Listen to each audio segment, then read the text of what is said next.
What's going on, guys? Welcome back to another episode of the Clippers Latest, where we talk all things LA Clippers, quick, fast, and to the point. I'm your host with the most, Brandon Goggins, of course. How are y'all doing today? I hope that everybody is having a swell day. Hopefully it's a swell day, me lad.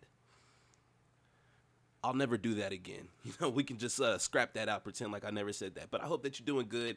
I hope that at whatever time you see this video, your day was exceptionally well. But without further ado, I'm going to go ahead and get into everything because we got some stuff to talk about. Quite a loaded episode that we have today. So let's not waste any further time. Let's get straight into it. You guessed it. We're back at it again talking about the Clippers' potential punishments for this investigation. The Athletic's John Hill just recently reported that there are 3 significant punishments that would pretty much be a given if the Clippers were to be found guilty in this whole investigation. Now, this is just what he speculated. These are possible. You know what I'm saying? I know that he said that they would be a given, but he didn't say this is going to happen. He said that this is what's more than likely going to happen if they are found guilty. I want you all to hear me when I say that. Some of y'all don't like to listen, but anyways, the penalties would include a loss of several draft picks, which could be as many as 5 first-rounders and multiple seconds if the league feels it's necessary. The second one would be up to a $7 million fine, and the third would be a 1-year suspension for Steve Ballmer. Now, all of these hurt in different ways, obviously, but honestly,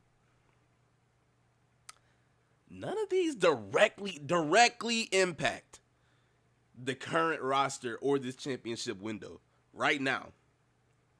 And if I had any say, which I don't, I'm just the guy that talks about the Clippers. I have no deference whatsoever.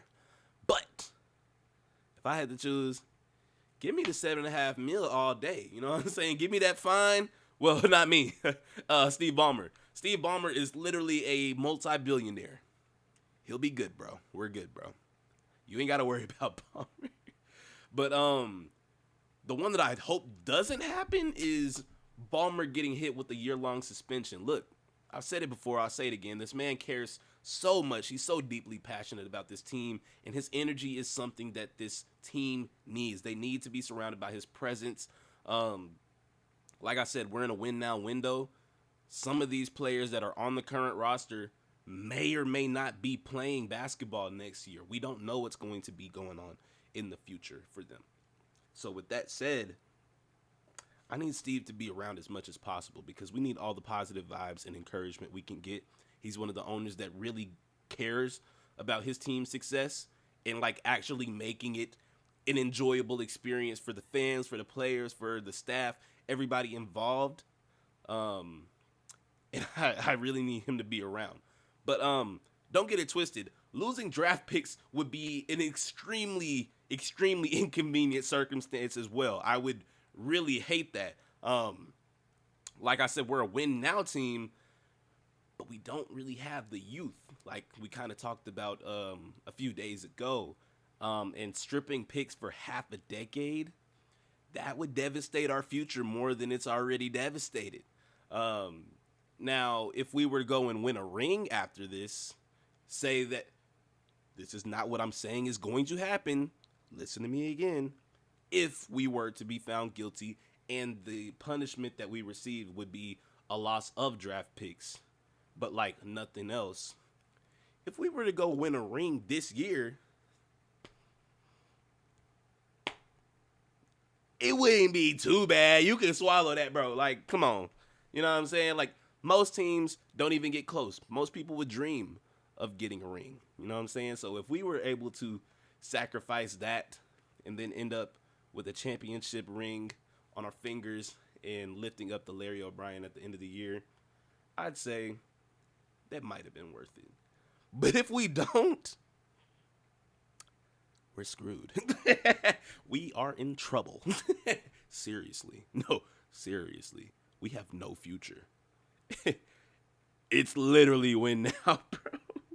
We cannot, bro. We can't. The draft picks can't be an option, bro. Look. We can't. I don't want Ballmer being suspended. I don't want the draft picks being lost. Give me the fine, bro. Give me the fine. Nothing else, bro. Nothing else. But I want to switch gears here and talk about something that occurred this offseason. We've talked about it before, and it deals with John Collins. But it'll be some information that I'm not sure if you were too aware of. Now, look, I don't know if you knew, but Duncan Robinson declining his player option with the Miami Heat ended up being the catalyst for the Clippers to land John Collins. This was like all a domino effect from the Norman Powell trade. It was set up to be a 3-team deal with the Clippers, Heat, and Jazz, obviously, but Miami's cap situation was a lot tight because they paying Bam, they got to pay Tyler Hero, they got to pay Andrew Wiggins, Terry Rozier.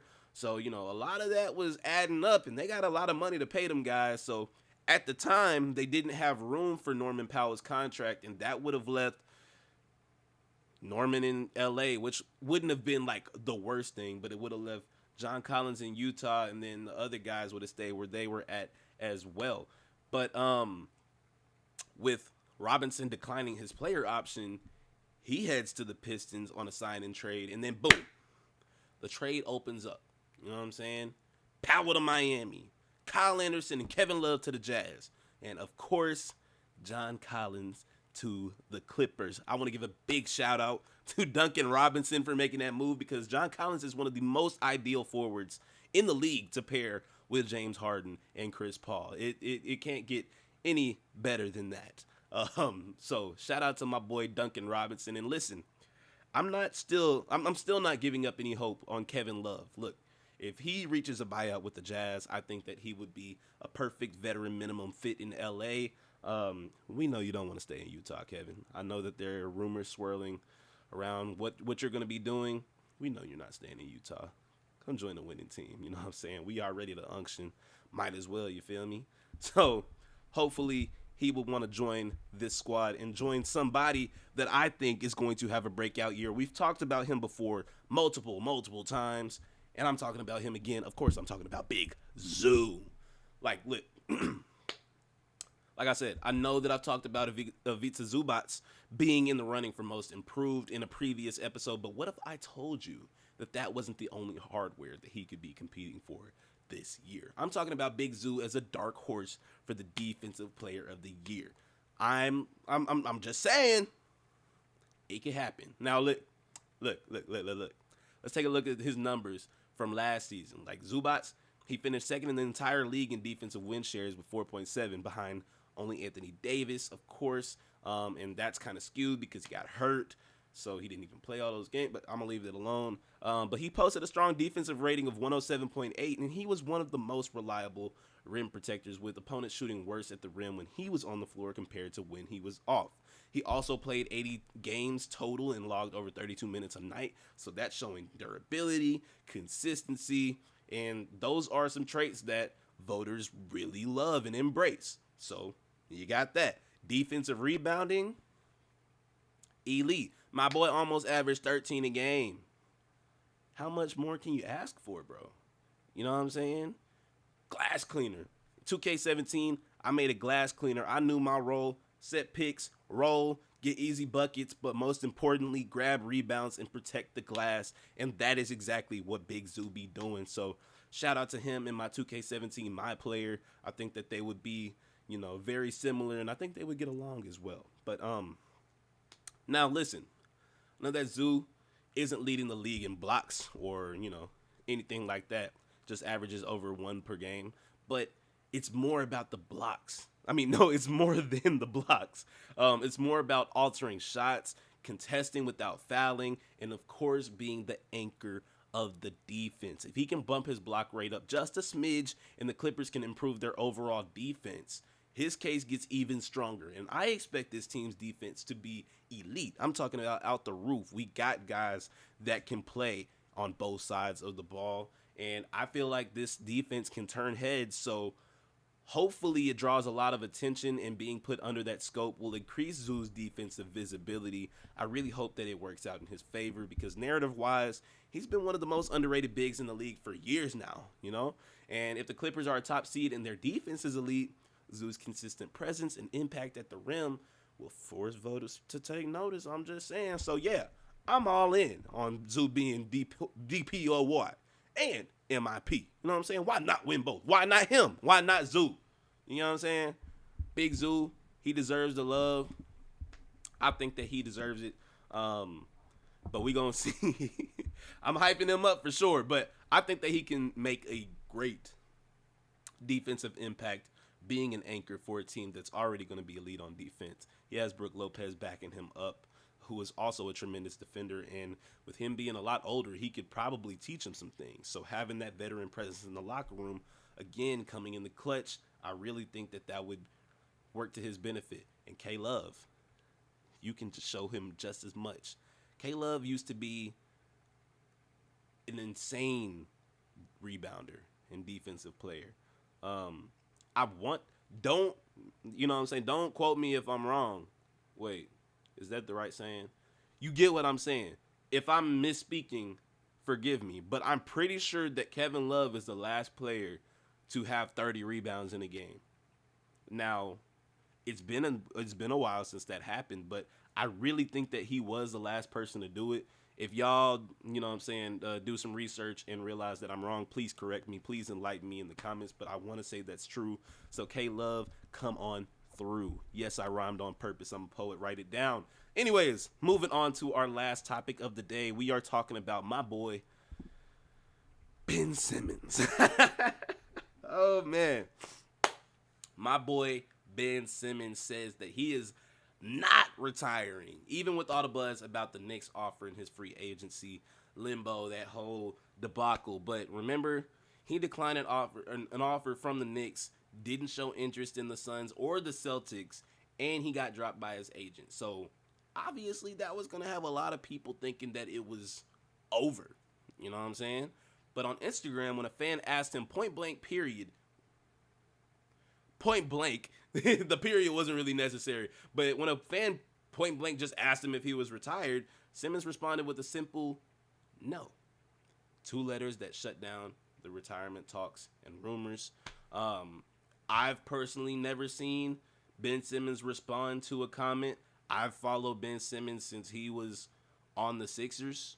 I'd like to say since 2018 at the very least, but I want to say it's probably before that. And I've never seen him like respond to a comment that like wasn't his friend or something like that.